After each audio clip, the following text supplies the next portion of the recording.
Jai Shishi Guru Gauranga Gandhar Giridhari Shishi Radha Vinod Bihari Ju Ki Jai Shri Govinda Gopinath Madan Mohan Ju Ki Jai Nityalala Pravishtam Vishnupara Shuttara Shutta Shishimar Bhaktivedānta Nārāyaṇa Gosvāmī Mahārāja Śrīla Gurudev Ki Jai Nityalala Pravishtam Vishnupara Shuttara Shutta Shishimar Bhaktivedānta Vaman Gosvāmī Mahārāja Ki Jai Nityalala Pravishtam Vishnupara Shuttara Shutta Shishimar Bhaktivedānta Swami Mahārāja Śrīla Prabhupada Ki Jai Nityalala Pravishtam Vishnupara Shuttara Shutta Shishimar Bhakti Pragyan Keshav Goswami Maharaj Ki Jai Nityalala Pravishtam Vishnupara Shuttara Shutta Shishimar Bhakti Siddhanta Saraswati Goswami Prabhupada Ki Jai Nityalala Pravishta Maha Bhagavat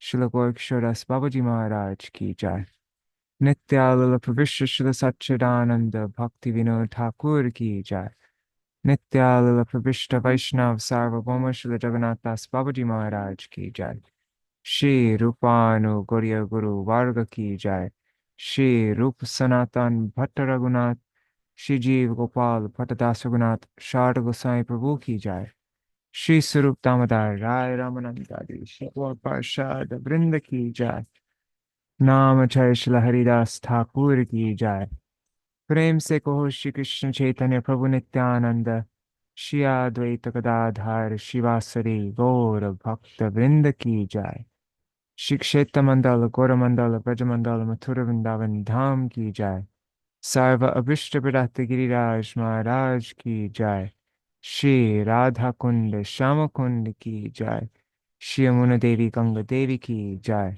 Shri Tulsi Maharani Vrinda Devi Ki Jai Shri Bhakti Devi Ki Jai Shri Purnamasi Yoga Maya Ki Jai Shri Gopeshwar Mahadev Ki Jai Shri Harinam Sankirtan Ki Jai Ananta Koti Vaishnava Vrinda Ki Jai Shri Nitai Gaur Premanande Hari Hari Bo. Is today anything special? Let me look at the calendar really quick. No. Today's Ashtami. All right. Let's see who is all there. Dandavat Pranams, Mayank Gupta ji, Anadi Krishna Prabhu, Nitai Mukesh, Pradumna Prabhu, Mantra Murti Mataji, Yugal Kishore Kishori Didi. And let's see who else is there on YouTube and Facebook. Nobody's joined on YouTube yet, but oh wait, there's somebody there. I think maybe I'm guessing Indira Mataji. If you write a comment, I'll see who you are though. All right, so we are continuing with our daily reading, leading up to our, we're reading the 12 articles written by Śrīla Bhaktivinoda Ṭhākura on Śrīla Rūpa Gosvāmī's 2 verses from Upadeśāmṛta, Atyahara Prayasascha, and Utsaha Nishchaya Dharyat. So Śrīla Bhaktivinoda Ṭhākura wrote an article on the 6 things that impede bhakti from Upadeśāmṛta. And then the next 6 chapters will be the articles will be the 6 things that nourish bhakti. So today we are on the 3rd of the things that that obstruct bhakti. Is obstruct the right word? It says vinashati, which means like destroy, doesn't it? But anyhow, maybe it's too strong of a word. But yeah, the 3rd one is prajalpa. First was atyahara, overeating, and Śrīla Bhaktivinoda Ṭhākura mentions that means overeating through any of the senses. So over collecting through the eyes, nose, mouth, like that, speaking too much, anything, yeah. And then what's next? Then we read day before yesterday. Sorry, I'm having a hard time talking. Day before yesterday, we read about prayas, over endeavor. And today we will be reading about prajalpa. That means useless chit chat. So let's begin.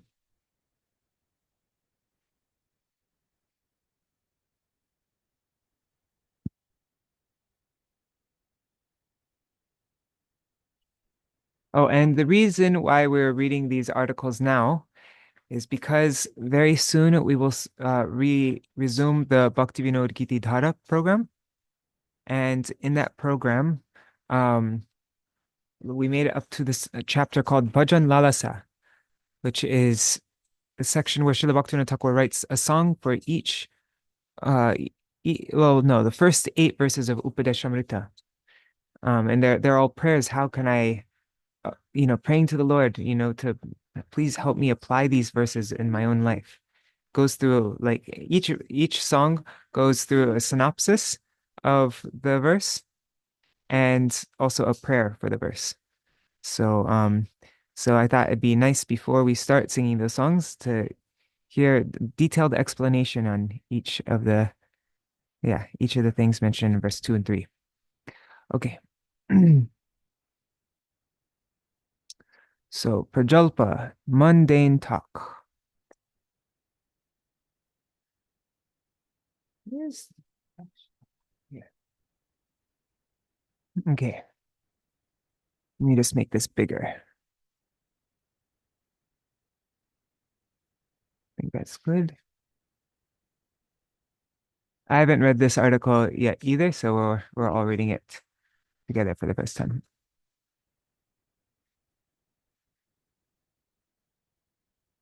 Prajalpa, mundane talk. What is Prajalpa? The term jalpana or Prajalpa means an exchange of dialogue. Presently, aversion to Bhagavan exists to such an extent in this world that conversations with others also generally end up being averse to him. Hence, for bhakti sadhaks, such talks are most harmful.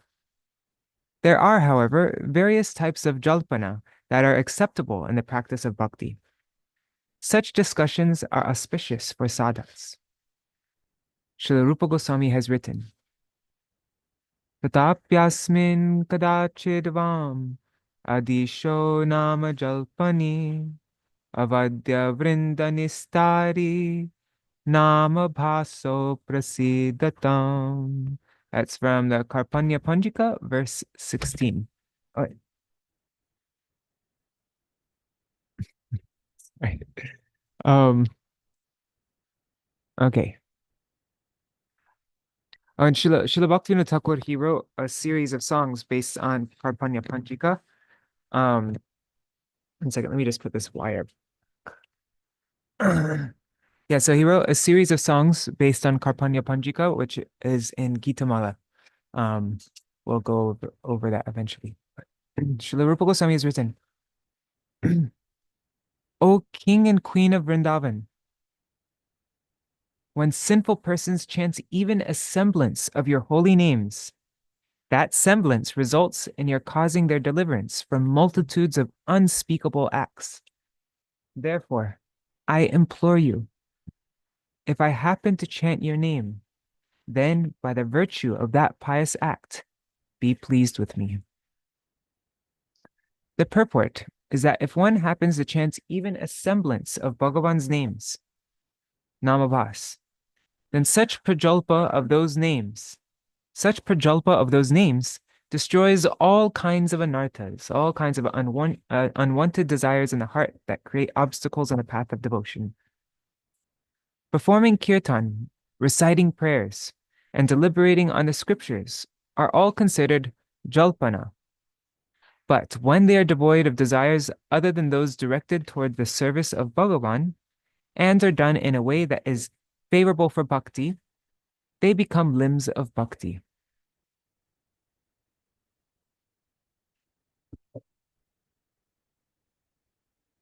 The conclusion, therefore, is that all types of jalpana that are unfavorable for devotion to Sri Krishna are opposed to bhakti.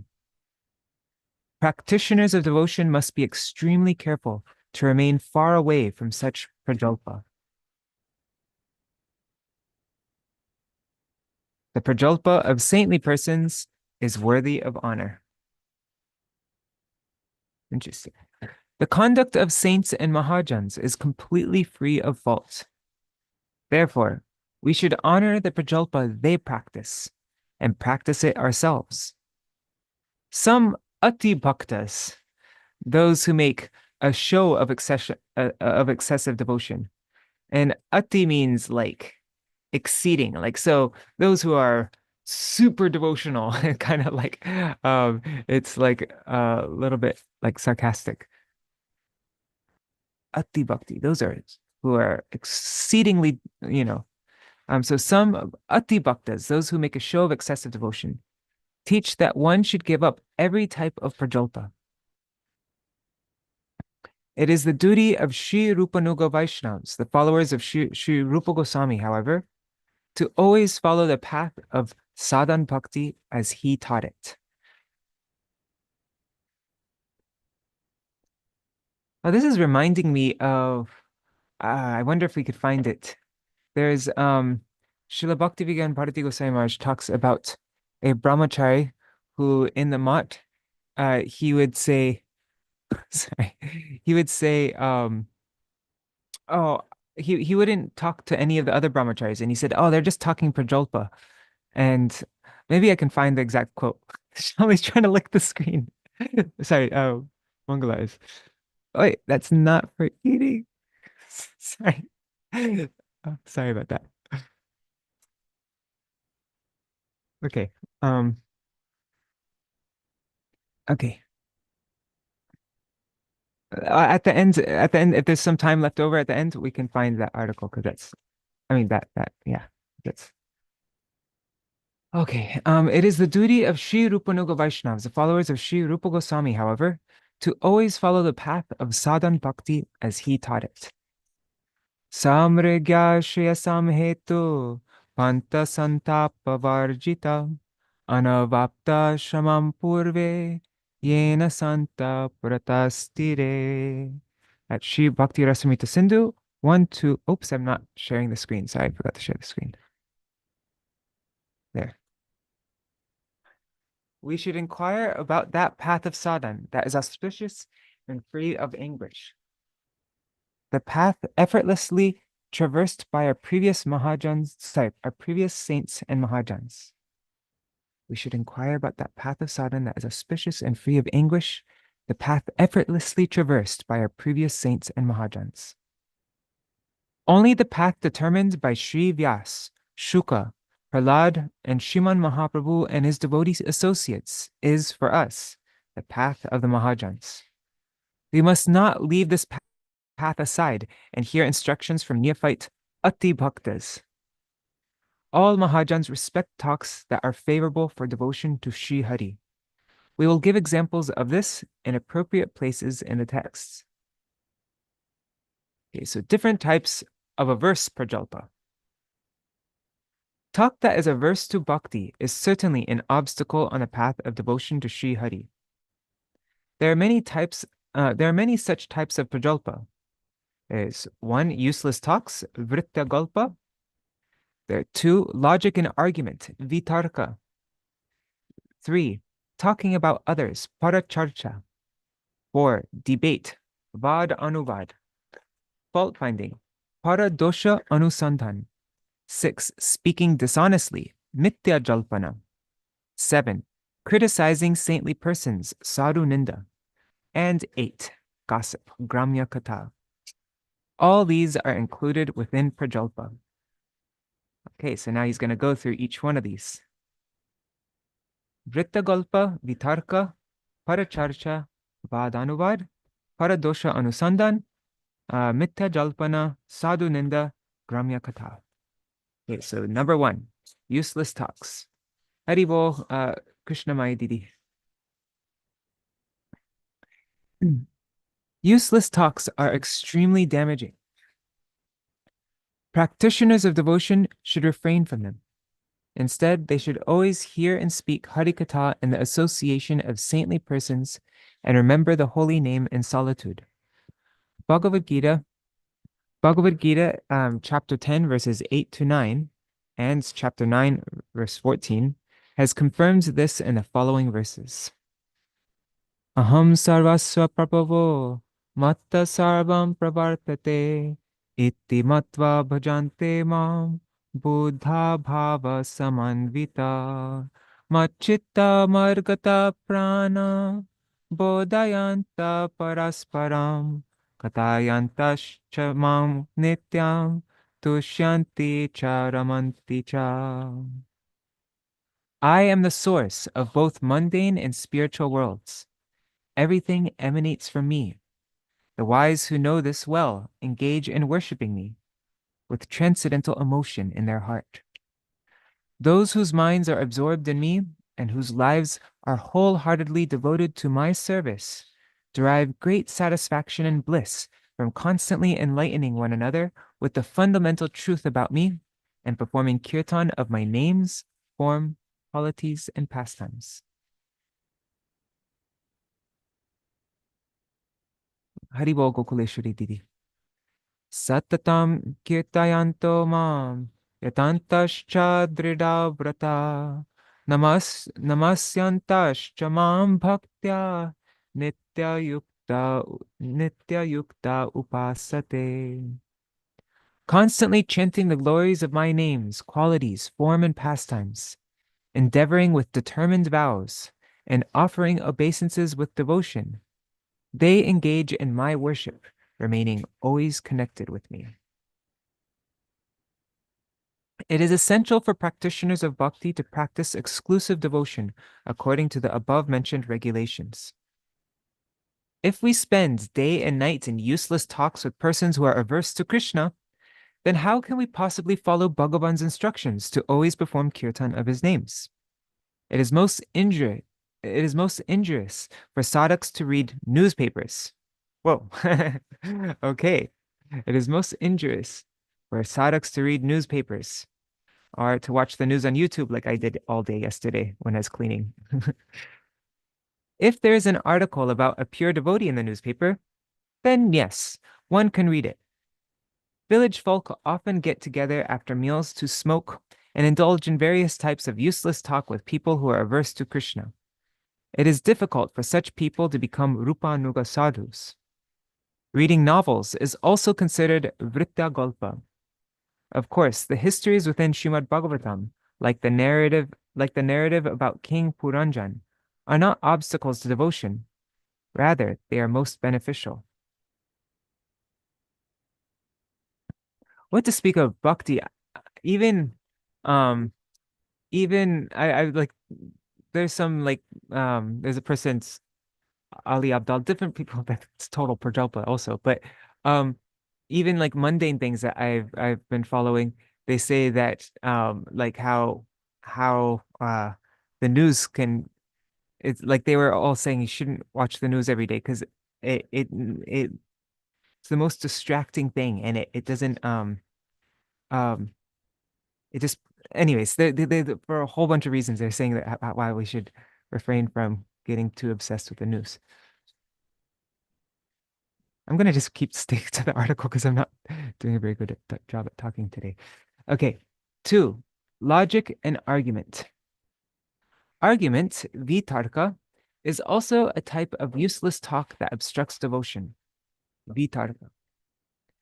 The reasoning of logicians and philosophers is actually opposed to Bhagavan and merely a cause of dispute. Such reasoning can yield no good results. It only increases weakness and unsteadiness of minds. The Katha Upanishad 129 states, Naisha Tarkena Matir Apaneya. O Nachiketa, whatever intelligence you have gained regarding Atma Tattva should not be destroyed by logic.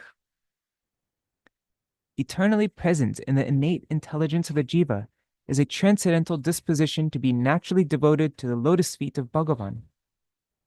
But those who constantly involve themselves in arguing and debating sequence, space, doubt, and error, the rules or factors of debate, people become so hard-hearted that one's transcendental natural proclivity for devotion quickly vanishes. One's intelligence will not be contaminated, however, if one engages in deliberations while keeping the tenfold teachings of the Vedic scriptures, the Dashamula Shiksha, as the basis of those deliberations. Argument that seeks the verdict, and we all know the Dashamula Shiksha, right? Here's the Footnote, 10 ontological principles that describe the jiva's relationship with Bhagavan, the means to adopt and obtain him, and the ultimate goal of life. My Gurudev said that those who don't know Dashmula Shiksha are not my disciples. That first verse of Dashmula, Amnaya Praha. Argument that seeks the verdict of the Vedas about what is beneficial and what is detrimental are not categorized as prajalpa. Sri Chaitanya Mahaprabhu has therefore instructed, Attayeva Bhagavata Koroho Vichar. Thus, carefully deliberate on the words of Śrīmad Bhagavatam. That's from Chaitanya Charitamrita Madhya Lila 25:153. Discussions that ascertain knowledge on the relationship of one's relationship with Bhagavan, Sambandha Gyan, are not prajalpa. Those who indulge in exhibiting useless logic and argument in order to obtain victory over an assembly of men have no meaningful principles to which they adhere. It is therefore our duty to completely avoid the association of such logicians. Vasudev Sarvabhauma was a great and celebrated Mayavadi scholar of his time. His only occupation was defeating pundits in debates and discussions. But upon attaining the association of Sri Chaitanya Mahaprabhu, he became completely transformed.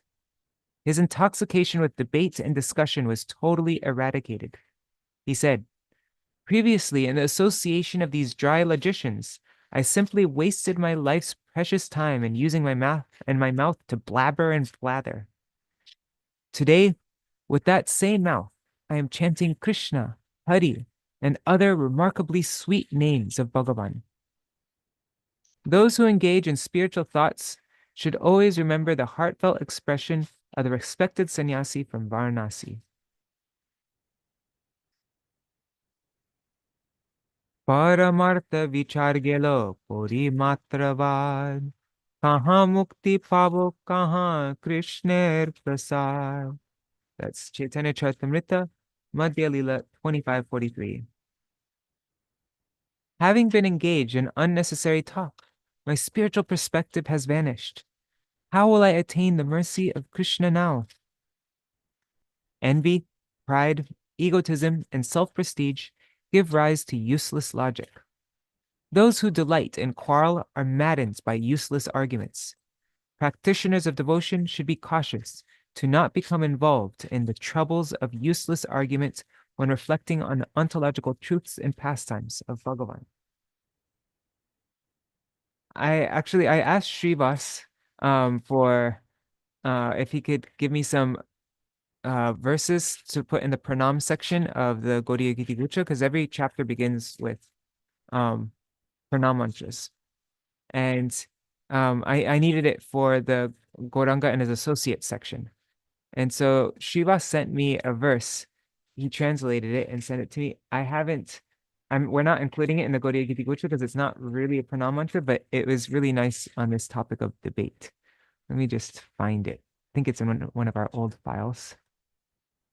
Also on when Sundar Gopal did a podcast on Namras's podcast, he at the very end of the podcast he shared a really nice quote. Oh, no, he's saying a verse, a beautiful verse on this topic also of how debate is useless. But anyhow, maybe we can find that after also. That's really nice. Where is it? It would be in pranam mantras. Oh, I think it's in Mangalacharan. And then pranam mantras for Gauranga and his associates.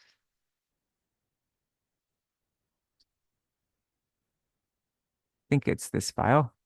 Let's see. No, it's not this file. Sorry, once again. Gaur Parshad. Oh, here it is. I think it would be this one. Okay, this one. This is by Prabodhananda Saraswati Thakur. I'm not going to read the Sanskrit, I'll just read the translation. As long as Sri Chaitanya Mahaprabhu's intimate devotees who are drinking the nectar of his lotus feet like honeybees, have not become visible to the eyes, as long as they have not become visible to the eyes, then talk of impersonal Brahma and the impersonal stage of liberation does not seem bitter or pungent, and social and Vedic etiquettes do not loosen their stringent shackles. Until then, many arrogant people who consider themselves scholars and who traverse various extroverted paths will inevitably engage in debates over their various doctrines. Okay, so now the third type of prajalpa, 3, is paracharcha, talking about others. Talking about others, paracharcha, without reason, is highly opposed to devotion. Many people indulge in such talk in order to establish their own prestige, and it is the nature of some to discuss the character of others out of envy. In this way, the mind of those who remain enraptured in useless talk about others can never even touch the lotus feet of Bhagavan Sri Krishna, what to speak of being transfixed on them. Therefore, it is the foremost duty of every practitioner of devotion to renounce paracharcha. Certain types of paracharcha, however, are favorable for bhakti and not harmful. It is only possible to completely renounce talking about others when one stays alone in a forest. Okay? There are two kinds of practitioners of devotion: householders, grihastas, and renunciates, tyagis. It is possible for renunciates to completely give up talking about others, because renunciates have no contact with sense objects. Householders, on the other hand, are unable to do so, because they are engaged in activities related to earning, accumulating, preserving, maintaining their family, and so on. The only solution for them is to live a Krishna-centered existence. Upon having connected the activities of the senses to Krishna, householders can do as much paracharcha as necessary. Otherwise, one should remain far from talks about others, which are useless. There's one thing to consider. When Sri Guru instructs his disciple in knowledge pertaining to the true position of sense objects, then, due to the nature of the subject matter, some paracharcha is required. Right. Sorry. Okay. Then some paracharcha is required, because instructions are clearly understood by it. Therefore, there is absolutely no fault in how our previous Mahājans have engaged in paracharcha. For example, the fault of paracharcha does not touch Sri Shukadev, even though he has criticized the character. Sorry. Even though, one second, let me just find where we are. Sorry about that.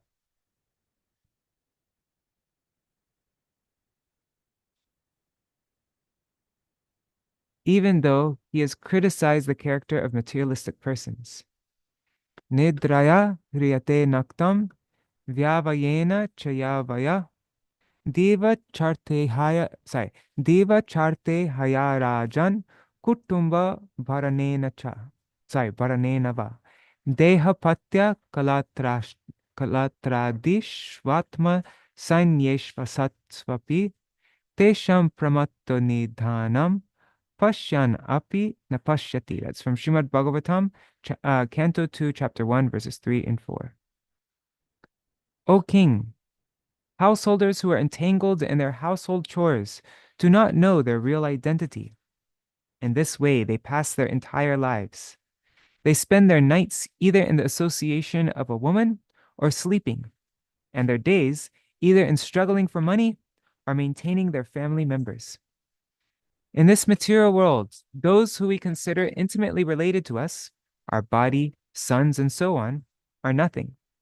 They are temporary. Although the jiva becomes as if mad under their spell, still, even after witnessing them being swallowed by death day by day, he remains unaware of their illusory nature.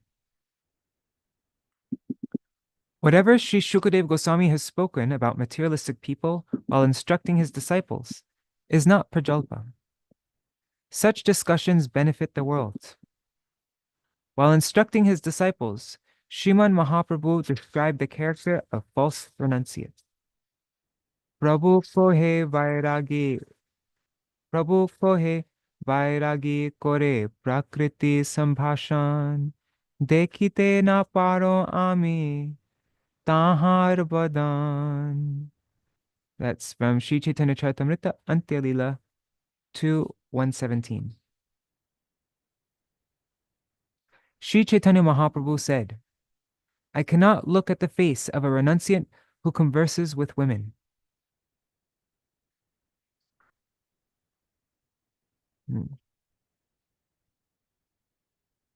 Okay, so this is Mahaprabhu's describing the character of false renunciates.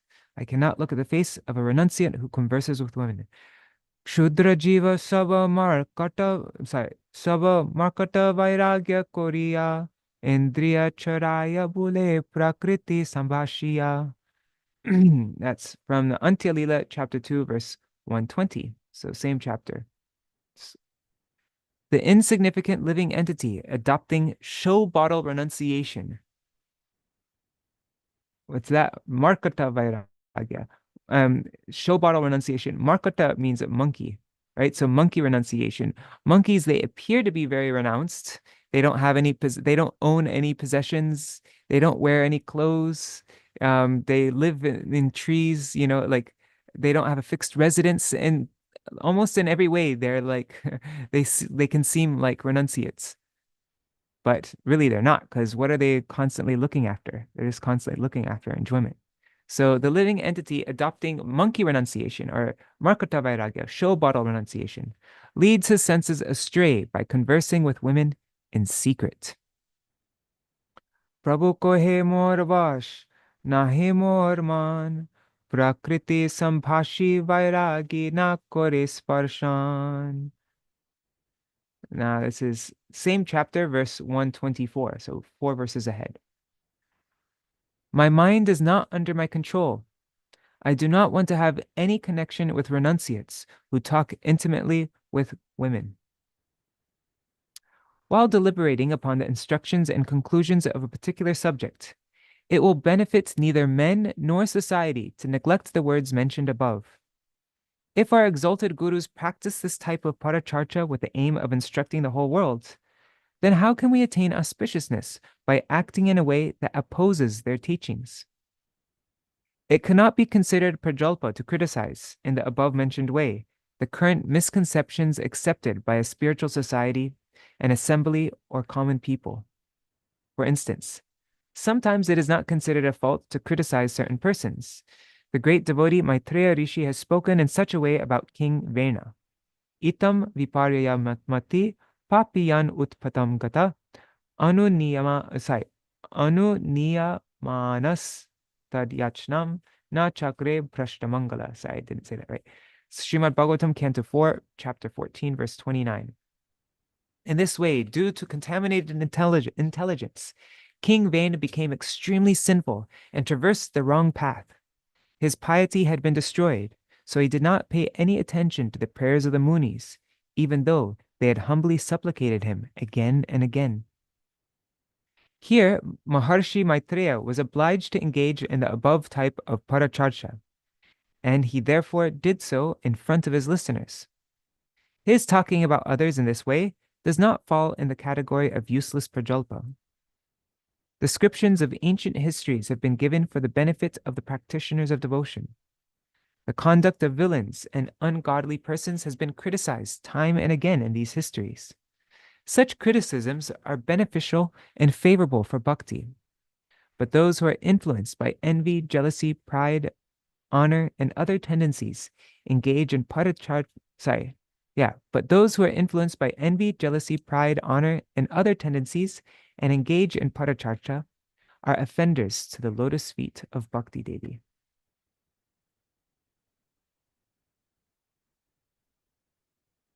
Or debate. Debate, vad vivad, arises from a desire for victory. It is most despicable. That's all he has to say on that. I guess it was kind of, what was it? Number 3 where we read that. Anyways, I think that was very similar. Okay. 5, fault finding. Fault finding, paradosh anusandhan, is solely due to one's own bad tendency. It is one's duty to completely give this up. 6, speaking dishonestly. Speaking dishonestly, mithya jalpanam, is simply another form of useless talk. 7, criticizing saintly persons. Criticizing a sadhu, sadhu ninda, is extremely detrimental. If a person hopes to attain bhakti, he must vow to not criticize saintly persons ever in his life. Only Bhagavan's devotees are sadhus. Criticizing them destroys all of one's good fortune. Daksha Prajapati was a great ascetic, but he suffered considerable misfortune when he criticized the extremely pure Sri Mahadev, Shiva. Śrīmad Bhagavatam 10.4.46 gives evidence of this and illustrates the terrible result of disobeying great personalities. Ayushriyam yasho dharman lokan ashisha evacha hanti shreyangsi sarvani pungso mahad atikrama. O Parikshit, the longevity, beauty, fame, religiosity, sense gratification, promotion to higher planets, and all the auspiciousness of those who disrespect great saintly persons are destroyed.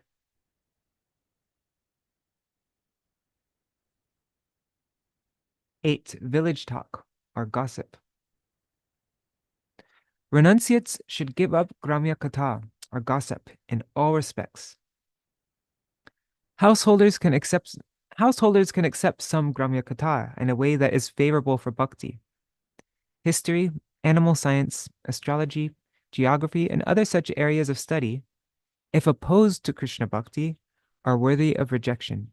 Sri Shukadev Gosvāmī instructs, Mrishya giras tasatir asat kata nakatyate yad bhagavan adhokshaja tad eva satyam taruhaiva mangalam tad eva punyam bhagavad gunodayam tad eva ramyam ruchiram navam tad eva shashvan manaso mahotsavam tad eva shokar navashoshanam drinam yad uttama shloka yasho yad uttama shloka yasho nugiyate. That's from the 12th canto of Śrīmad Bhagavatam, chapter 12, verses 45 and 50. Speech that does not glorify the names, form, qualities, and pastimes of the all-pervading, indestructible Bhagavan lacks substance and is devoid of meaning, even when full of bhav, even when full of emotion. Although such speech may appear beautiful, it lacks true beauty and is false, even if high-class topics are discussed. It's reminding me of a verse by Śrīla Bhaktivinoda Ṭhākura. What is it? Jadakavya raso, nahi kavya rasa. God, it's been a long time. Anyhow. Only speech and words that are replete with the qualities of Bhagavan are most purifying, imbued with auspiciousness, and completely truthful.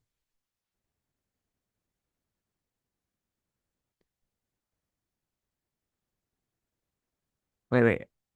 Sorry, I skipped a sentence. Although such speech, that may appear beautiful, it lacks true beauty and is false, even if high-class topics are discussed. Only speech and words that are replete with the qualities of Bhagavan are most purifying, imbued with auspiciousness, and completely truthful. Words in which the extremely pure glories of Bhagavan are sung are known to be pleasing, interesting, and ever fresh. The mind experiences the highest bliss for all eternity through such words. No matter how vast and deep a person's ocean of lamentation, it is completely dried up by such words. Okay, so that was the 8 different types of Prajalpa. Now he ends the article, I think. In summary, practitioners of devotion should endeavor to give up all kinds of prajalpa, for to do so is favorable for bhakti. Through the words Vacho Vegam in the first verse of Upadeśāmṛta gives the instruction to tolerate the urge to speak. This urge refers not only to the occasional, the naimittic urge to speak. After renouncing prajalpa, the practitioner's speech is automatically controlled for all time. In order to live in a way that is free of sin, one should try to speak as little as possible. Talking about others is meaningless conversation. For this reason, Sri Krishna has instructed Uddhav, Parasabhava karmani ya prashangsati nindati sa ashu brashyate swartad asatya bhiniveshata. That's from the 11th canto of Śrīmad Bhagavatam, chapter 28, verse 2. Those who praise and criticize the nature and activities of others become absorbed in material topics. As a result, they soon deviate from spiritual practices. Those who praise and criticize the nature of others.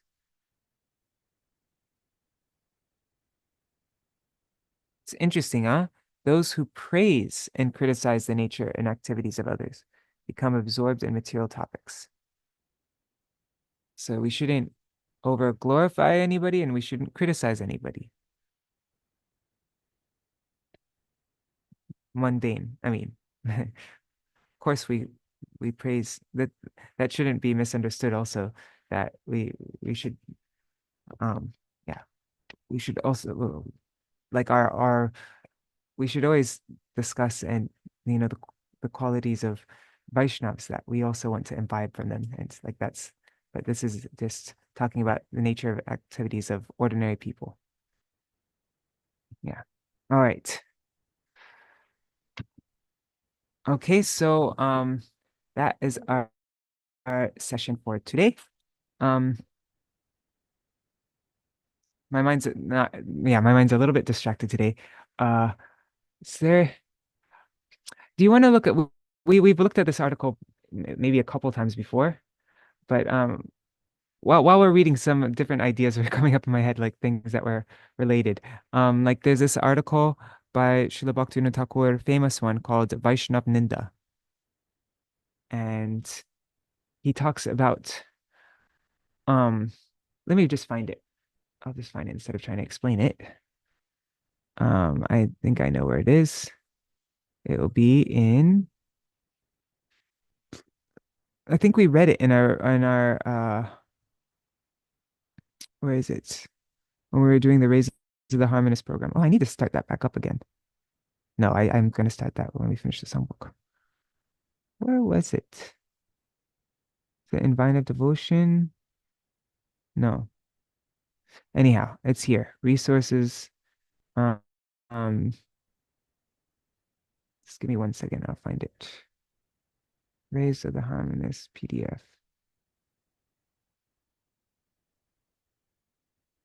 Well, it's definitely here. In this one.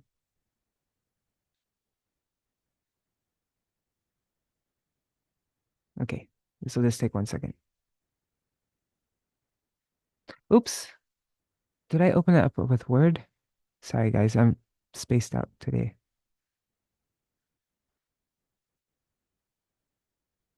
Preview. Okay.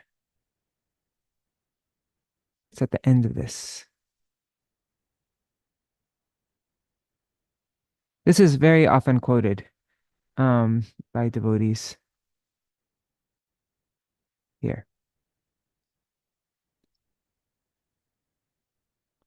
This is on the topic of criticism.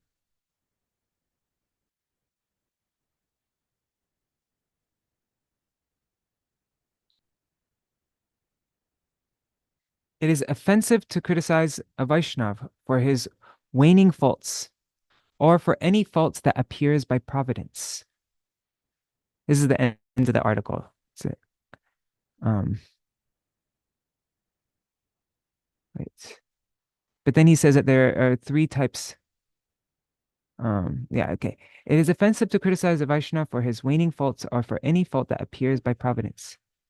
By the influence of bhakti, all the extremely abominable kinds of behavior that may have existed in one's heart before the awakening of bhakti and have gradually become one's acquired nature, nisarga, diminish day by day and are finally destroyed within a very short time. Therefore, criticizing a Vaishnava without a virtuous motive because of the presence of such waning faults results in Vaishnava aparad.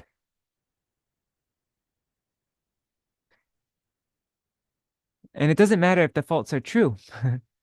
And yeah, even if one observes some accidental fault in a Vaishnava that occurs due to divine providence, one should still not criticize him. In this context, sage Karabhajan has said, Sapada mulam padita priyasya taktan bhavasya hari paresha vikarma yachchot patitam katanchid dhunoti sarvam hridisannivishta. Śrīmad Bhagavatam, Canto 11, Chapter 5, Verse 42. That person who engages in exclusive bhajan of the lotus feet of Sri Bhagavan, having left all else, is most dear to him. Even if the tendency to engage in some sinful, forbidden act somehow appears in his heart, Parameshwar, Shri Hari, who resides directly within his heart, not only destroys those tendencies, but also removes any reaction that would have come as a result of having committed some sin. The underlying principle is that wrongly blaming and criticizing a Vaishnava for any of the faults just mentioned, which fit into three categories, leads to nam aparad, offenses against the holy name. Wait, which fit into three categories. What is he referring to? Let's see here. So, wicked people, pure Vaishnavas have no faults and are therefore above criticism. Those who criticize them just blame them and vilify them wrongly. Such wicked persons hatefully criticize the Vaishnavas in the following three ways. I'm going back right now just to see what the three things. One, they criticize all the faults that existed in a person before Shuddha Bhakti manifested in him. In actual fact, as soon as Bhakti appears in one's heart, all of one's faults begin to quickly disappear. And then two, during the period of time in which any untoward propensities are being destroyed within the Vaishnav's heart, while one's going through anartha nivritti, all their anarthas there's still anarthas there, but they're being removed. But so at that time, wicked people will take the opportunity to criticize him for any faults that may still remain in him. And then the third type, although an exalted Vaishnava is never inclined toward faulty behavior, sometimes, due to divine providence, some unwarranted conduct may be observed in him. Those such faulty behavior can never remain a permanent habit in the Vaishnava. Wicked people still criticize him for it. In this way, heartless people lead themselves to their own doom by committing the wicked deed of blaspheming a Vaishnava. Therefore, it is in the book Nam Tattva Ratnamala, it is said, I'm not going to read the Sanskrit, one should never reflect upon the faults of a bhakta, namely those that were present in him before bhakti awakened in him, those that temporarily remain in him during the time when his heart is purified through the practice of bhakti, and those that appear in him accidentally due to providence. One who reflects upon any of these faults, not with a good-hearted purpose, but rather with slanderous intent, is a blasphemer of saints and is extremely degraded. Okay. And yeah, that I just wanted to see what the three categories was. So the underlying principle is that wrongly blaming and criticizing a Vaishnava for any of the faults just mentioned, which fit into three categories, leads to namaparad, offenses against the holy name. If one commits namaparad, a spurti, a divine revelation of nam, will never take place. And without such spurtis, it is not possible to become a Vaishnava.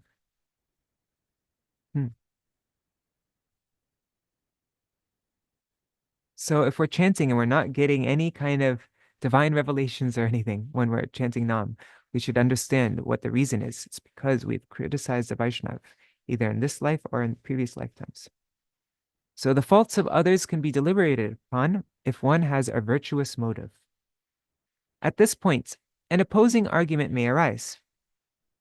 would it be appropriate to deliberate on a fault found in a Vaishnava that is not counted among the three types of faults just mentioned? The answer is that no fault other than these three types can exist in a Vaishnava. If someone has faults that do not fit into one of these three types, then according to the revealed scriptures, they cannot be called Vaishnavas. Yeah, Vaishnava is somebody who's undergoing anartha nivritti. You know, all their anarthas are being removed gradually. Somebody's not. This is just how I'm understanding it. So we should consider that without the right motive, it is inappropriate to reflect, even impartially, upon the faults of any living being. What to speak of Vaishnavas? To blaspheme Vaishnavas is an offense, but blaspheming other jivas is a sin. Okay, so one is aparad, and blaspheming Vaishnavas is aparad, and blaspheming jivas is pap. Vaishnavas have no interest in performing such a sinful act. However, provided one has the right motive, the scriptures have not condemned a careful critique of someone's faults. Proper motive is of three types: desiring the welfare of the person criticized, desiring the welfare of the world, and desiring one's own welfare. There are three types of proper motive. 1. If the intention in analyzing someone's sins is to ensure that he attains his ultimate welfare, then such reflection is auspicious. 2. If the motive behind reflecting on someone's sins is beneficial to the whole world, then this is to be counted as an auspicious act. 3. If such reflection is undertaken for one's own spiritual welfare, then it too is auspicious. There is no fault in such reflection.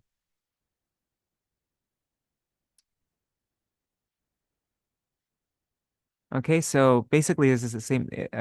If it's for, what is it? For that person's ultimate welfare, or if it's for the welfare of the whole world, benefit of the whole world, or if it's for your own spiritual welfare. Only in these three ways is it, yeah, is it not considered Vaishnav Ninda. When one reflects upon the historical accounts of personalities like Valmiki or Jagai and Madhai, in light of one or more of these three various virtuous motives, then such reflection is never the cause of incurring sin. When a disciple humbly asks his spiritual master to instruct him on how to identify a Vaishnava, the spiritual master, desiring the welfare of his disciple and of the whole world, explains that those who exhibit unholy behavior are non-Vaishnavas. He thus points out how to identify true Vaishnavas through antithesis. With the motive of encouraging one to accept the shelter of the lotus feet of a true Vaishnava by abandoning false so-called preachers of religion, one neither risks committing blasphemy of saints, sadhu ninda, nor Vaishnava aparad, offense to Vaishnavas. In such cases, even criticism directed at a specific person is free from fault. These are all examples of criticizing with the proper motive.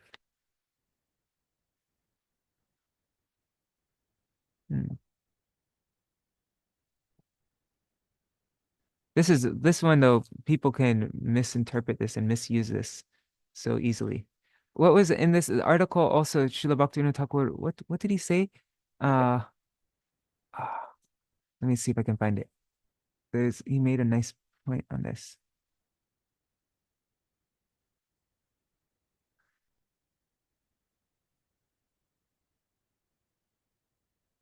I think it was in the Padacharya section.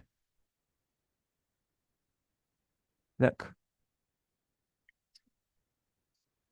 For those who are influenced by envy, jealousy, pride, honor, and other tendencies, and engage in Padacharya are offenders at the lotus feet of Bhakti Devi.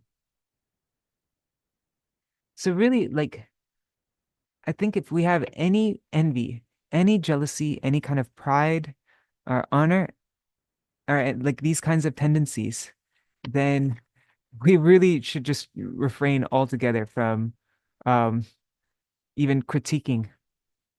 Well, I mean, this is a very nuanced topic, but Yeah. Because sometimes we'll have like we'll have the right motive, but it'll also be mixed in with um envy of the person or thinking that I'm better. I'm like, like something I see people do a lot is they'll say, oh, this we're the one like these people aren't following Gurudev. We're the ones who actually, and by saying that, oh, this person isn't following Gurudev. Oh, that group isn't following Gurudev. Oh, that group isn't following Gurudev. And then they're kind of indirectly saying, they're not saying it explicitly, but by saying all these different people aren't following Gurudev, then they're implying that, only I'm being loyal and following Srila Gurudev. And so we just, and you could think that, oh, well, I'm just trying to, help somebody like so that they don't go down like the wrong path or something. And, so I'm doing it for that person's welfare. But it's such a, yeah, there's so many things mixed in within what we're saying and our feelings and intentions and all that. And so, yeah, I have to be so careful. And I've probably mentioned this point like 100 times on this program, but there's no fault with repetition in topics in Bhakti. Um, but I love this point by Śrīla Vishwanath Chakravarti Thakur. He says, for those, this is from a purport that he gave in in the story of Ajamil. He said, what does he say? For those who have not criticized Vaishnavas, I'm paraphrasing, but for those who have not blasphemed the Vaishnavas, are engaged in blasphemy, I guess. I don't know exactly how he said it. He said there are only two steps towards attaining Bhagavan. It's just Nam Grahan and Vaikuntha Arohan, chanting Harinam and ascending to Vaikuntha. And but for those who have, engaged in Vaishnava or this in, criticizing, then there's all these steps, um, Shraddha, Sadhusanga, Bhajana Kriya, Anartana Vritti, Nishta, Ruchi, Asakti, Bhav. Like there's this whole long, difficult path of bhakti. Why, like, what are all the things that are blocking us in attaining, just immediately shooting up to Vaikuntha is aparad, especially Vaishnava aparad. That's of all the aparads, that's the most severe and fearsome. And so that's why we're not getting the effect of Harinam, because Harinam is unlimitedly powerful. If somebody doesn't has never criticized, and if somebody's never criticized a Vaishnav, never committed aparad to Bhagavan as associates like that, then Harinam is so powerful that it will just destroy all of one's sins in a second, and they'll immediately shoot up to Vaikuntha. And the only thing blocking us is this aparad. So if we could just simply not criticize, not and just be non-envious, not criticize Vaishnavas, then we would already be like pure devotees by now. It's like every problem we experience in a spiritual life, every struggle, the only reason why it's boring to chant, it's only because of of aparad, especially Vaishnava aparad. So it's not really worth it. Even though we want, like, we really want to tell somebody about, um, like something somebody did that was really horrible and blah blah blah, and like, and like, let out some steam, get it off your chest. If we should like do like we should analyze, is it really worth it? Okay, so I'm going to be able to get a little bit of pleasure from being able to do this, say this prajalpa, this criticism of this person or whatever. I'll get some enjoyment from that. But then, you know, I won't have Harinam will be really boring for me and I won't be able to focus when I do my onik, and everything in devotional life will be just be really dry. And so is it worth it? We should like reconsider and like maybe it's not worth it. So yeah. All right. That's our program for today. Um and tomorrow, what is the topic tomorrow? Atyahara Prayasascha Prajalpa Niyamagraha. Niyamagraha. Tomorrow's Niyamagraha. So Niyamagraha is having it's broken into two parts. We'll read about it tomorrow. But having too much, like being too into rules and regulations, especially those that are not that are above my qualification, like that's not really meant for me. Um, or being too lax about following rules and regulations. Both those will impede our progress in bhakti. So, all right, I'll do a quick Mahamantra and short Jaidwani, and that's our program for today. Hare Krishna, Krishna Krishna, Hare Hare, Hare Ram, Rama Rama, Hare Hare, Hare Krishna, Krishna Krishna, Hare Hare, Hare Ram, Rama Rama, Hare Hare, Hare Krishna, Krishna Krishna, Hare Hare, Hare Rama, Hare Rama, Rama Rama, Hare Hare Nitai Gaur, Hari Bol, Hari Bol, Hari Bol, Gaur Hari Bol, Nitai Gaur Hari Bol, Hari Bol, Hari Bol, Hari Bol.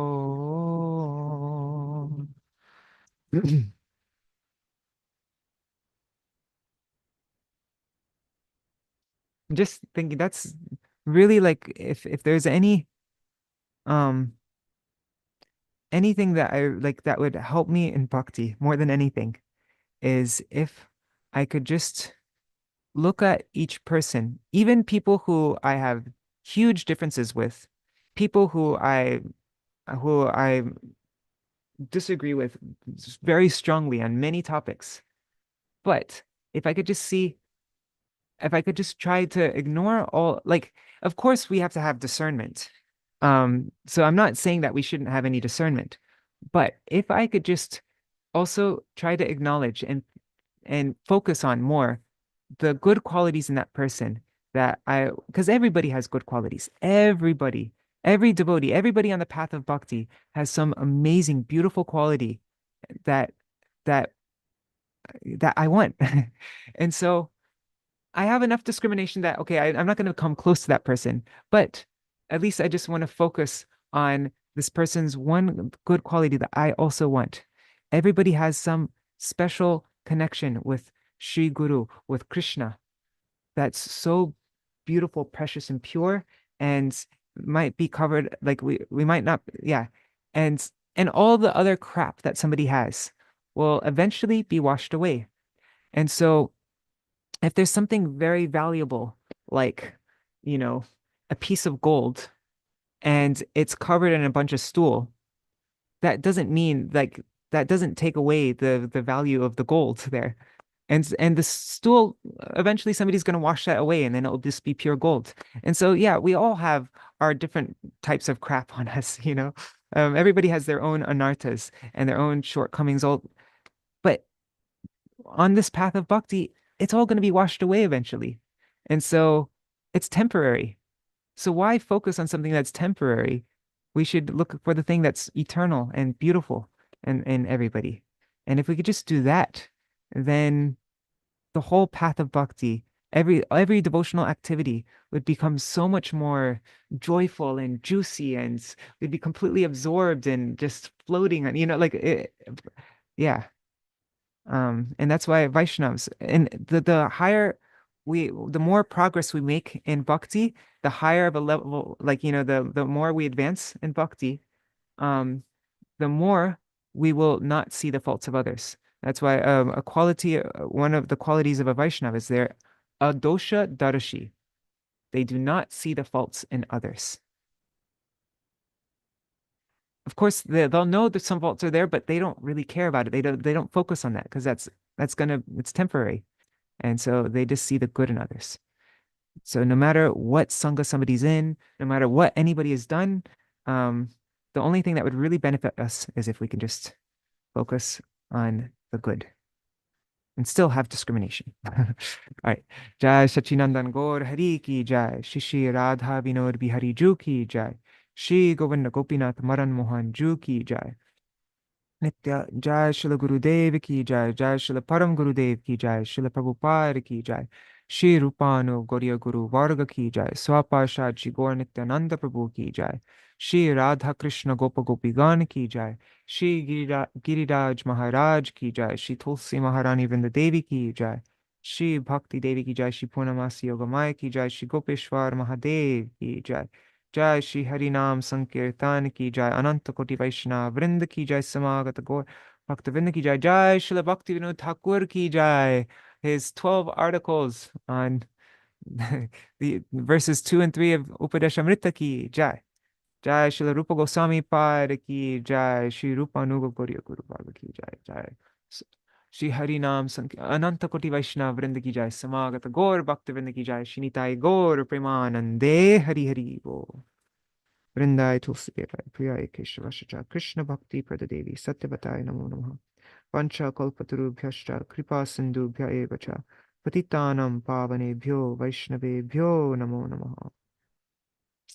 Dandavat pranams, everybody. Thank you so much for joining. Is there anything anybody wants to mention before we end the stream? All right. Let's see. Oh, who's there?